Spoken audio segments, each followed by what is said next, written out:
नमस्कार दर्शकों, आप देख रहे हैं जर्नलिस्ट कैफे और मैं आपके साथ तरीशा।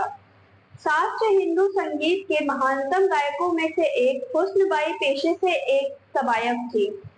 सामाजिक बाधाओं और प्रतिष्ठा में गिरावट होने के बावजूद भी उन्होंने संगीत को एक महत्वपूर्ण हिस्सा दिया, जिसके कारण उन्होंने एक दिन अपना नाम पूरे समाज में कर लिया। संगीत हमेशा से ही पुरुषों का गढ़ रहा है और इस चीज को करने वाली महिलाओं को हमेशा क्षत्रिय चश्मे से देखा जाता था या फिर सवायक परंपरा से जोड़कर देखा जाता था। इसके कारण हुस्नबाई ने ये निश्चय किया कि वो महिलाओं के लिए संगीत को एक सम्मानजनक पेशा बना देगी।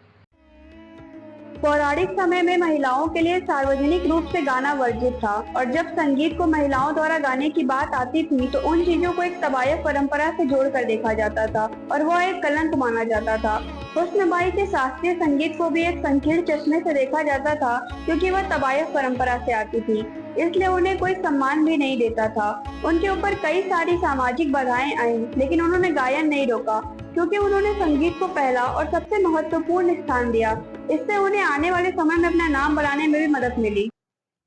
हुस्नबाई का जन्म और पालन पोषण बचपन से ही कोठे पर हुआ था, जिसके कारण वो संगीत में विशेष ज्ञात थी, लेकिन फिर भी उसके काम को कोई इज्जत नहीं देता था। उनके काम का कोई मतलब नहीं था। इसके कारण ही उनका एक सीमित क्षेत्र था। वो सिर्फ बनारस में और अपने संरक्षकों के समक्ष ही अपना प्रदर्शन कर पाती थी।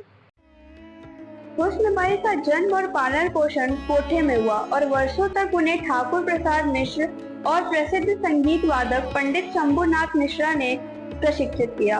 उन्होंने छोटे रामदास जी सहित बनारस के समृद्ध संरक्षकों से टप्पा गायन की गहरी समझ हासिल की।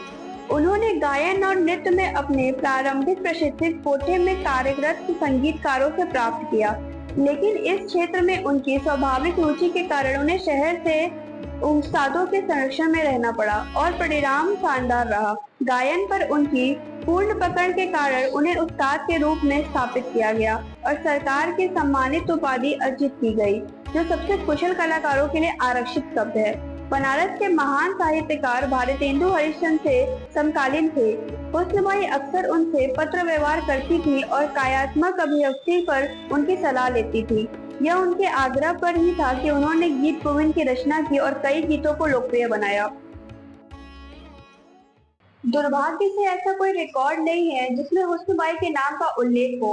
वे जमींदारों, राजघरानों और स्थानीय जनकों में बेहद प्रसिद्ध रही। बाद में उन्होंने अपनी तवायफ परंपरा को भी जारी रखा।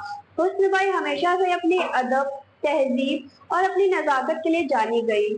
हमारे आज के वीडियो के लिए बस इतना ही। इससे जुड़ी और भी रोचक कहानियों के लिए देखते रहिए जर्नलिस्ट कैफे।